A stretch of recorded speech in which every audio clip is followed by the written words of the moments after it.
believe, man, they just rolled him deep, man. Comment ça va? Comment ça va? Ça va bien, peace, mon gars. Regarde, ils s'en viennent nous encourager, les policiers, yeah. Peace. Look out, to the police. Look at all the cops. They just showed up out of nowhere. They don't stop. That's wild. Out of nowhere. You seen that, man? Like 15 cars, they're back there too. This is wild. This is the World Peace vlog, man. This is why you guys want to be stay tuned, man. This is why you want to like, comment, and subscribe. Look at this. People donating, you know. There's coffee. Good energy, y'all. Downtown, got my drum. Feeling the good energy. There's police everywhere. It's pretty intense. I don't understand what's happening. Everywhere. It's wild. Down there. They just pulled up. You see the last video? There's another squad right up there. It's crazy. The horns are sounding. It's a good day. Oh.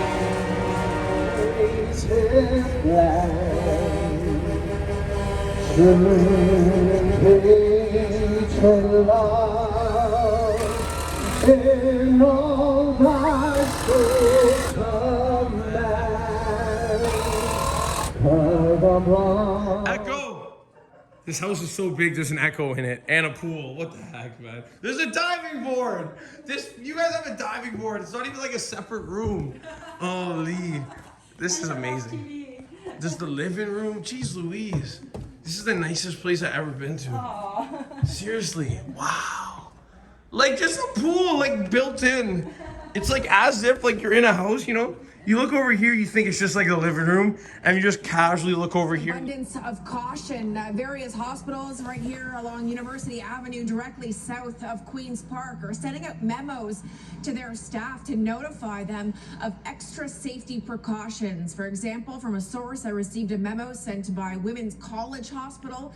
In this memo, it says that Women's College is working alongside University Health Network, Mount Sinai, and Sick Kids to have a coordinated response to this truck convoy and associated demonstration this coming Saturday. That doesn't even, what the heck? Memo, it essentially, Jamie, asks staff not to wear their scrubs or any identifiable clothing which would make it clear that they're a hospital worker, instead asking workers to go in and out of the hospital only wearing street clothes. What the heck?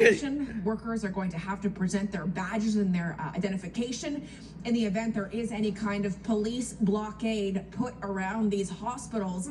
Why would they do that? And scope of this demonstration on Saturday. Also, staff at Women's College Hospital being asked not to leave the hospitals to go out on their lunch breaks or any other kind of breaks. What the heck? Asked to stay inside at all times.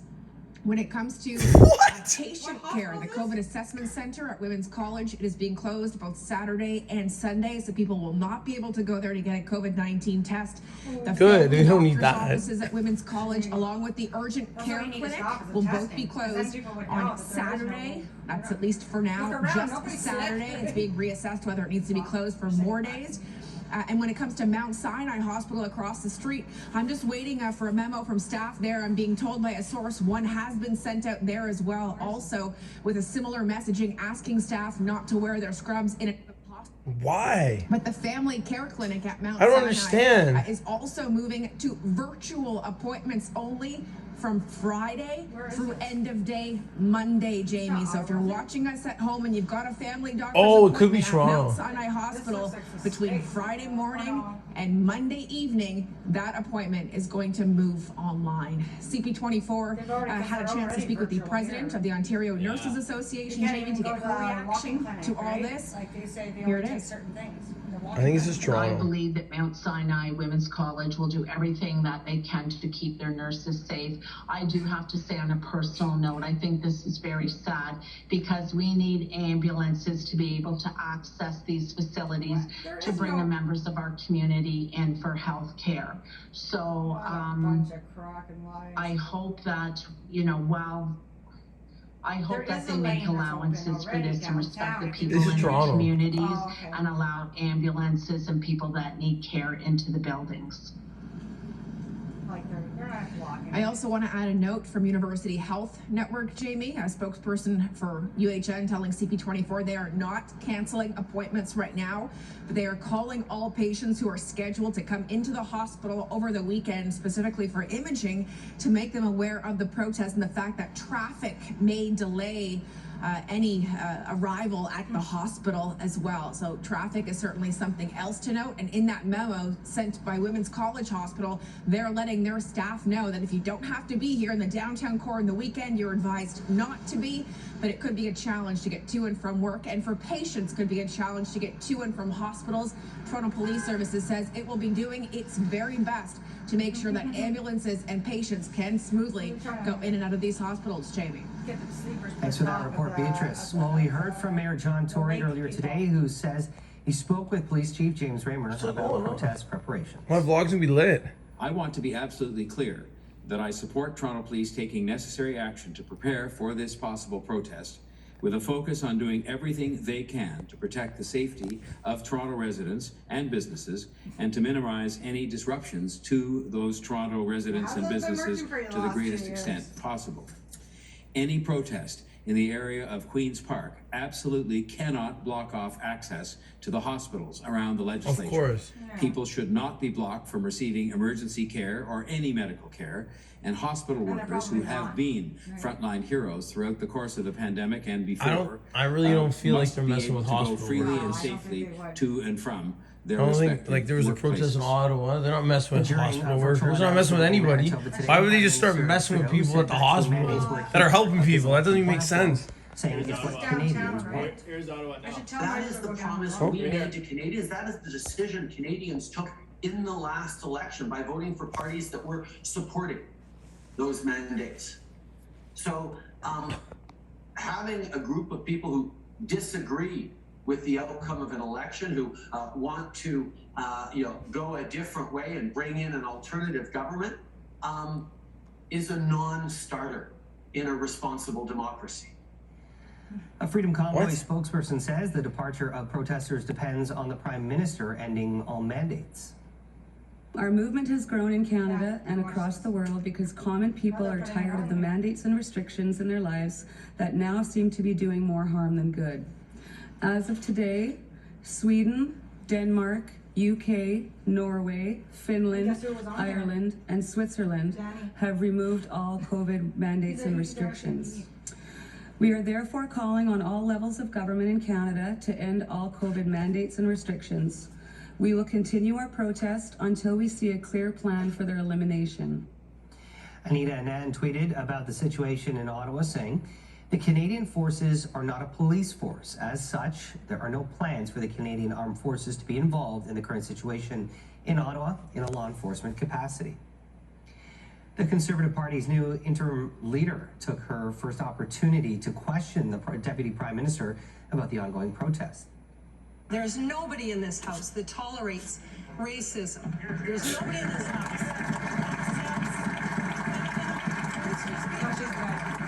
wearing a blackface, etc. We do not need to go through the litany of racist things that have been done by people who clearly had very poor judgment. But that isn't what we are talking about. We are talking about an impasse on Parliament Hill. We need to have some solution. There needs to be an olive branch. Where is that? The member opposite has just used the bad apple excuse. She's excused the desecration of the national monuments and the display of the swastika and the Confederate flag on the grounds that these are just the actions of a few. Candace Bergen was chosen by the party caucus in a secret ballot last night to replace Aaron O'Toole, who was removed as leader. They just say secret Bergen released ballot. a statement today Really just thanking said that. O'Toole and his family and thanking her colleagues for putting their trust in her to lead the party. Yeah, she would be good actually. Well, she goes on to say, as we move forward, it's important that Conservatives come together from coast to coast to coast to focus on Justin Trudeau's cost of living crisis, his divisive approach that is threatening our national unity, and his repeated ethical scandals. I'm ready, and so is our caucus. Over the next few months, my colleagues and I will be listening and acting. My goal as interim leader is to strengthen our movement and leave the next leader with a party that's ready to win. When we were down there, there was no problems at all. Yeah, you could drive all around. Like if you wanted to, you could drive right to Parliament Hill. But the only reason you wouldn't be able to is because the police wouldn't let you. The police are gonna let the ambulances. Yeah. You know what I mean? Like I'm not an ambulance, so they didn't let me. That makes perfect sense. Yeah, they think we're down there by ourselves. No, there's lots of cops down there, and they're doing what they need to do. I mean, Trudeau is concerned about the local residents downtown, and he's saying for them to get back to life. Well, you know, wait a minute. How about everybody in Canada? We haven't been back to regular life for 2 years. Yeah. Have you been sick in the last 2 years? No. You haven't been sick at all? No. No vaccine, no sick, no. Never been sick. We don't even go anywhere. So. But it's because you only get sick when your immune system is low, right? So as long as your body is low, you're happy, you're eating right, you're sleeping right, then and not taking too much drugs, right? Like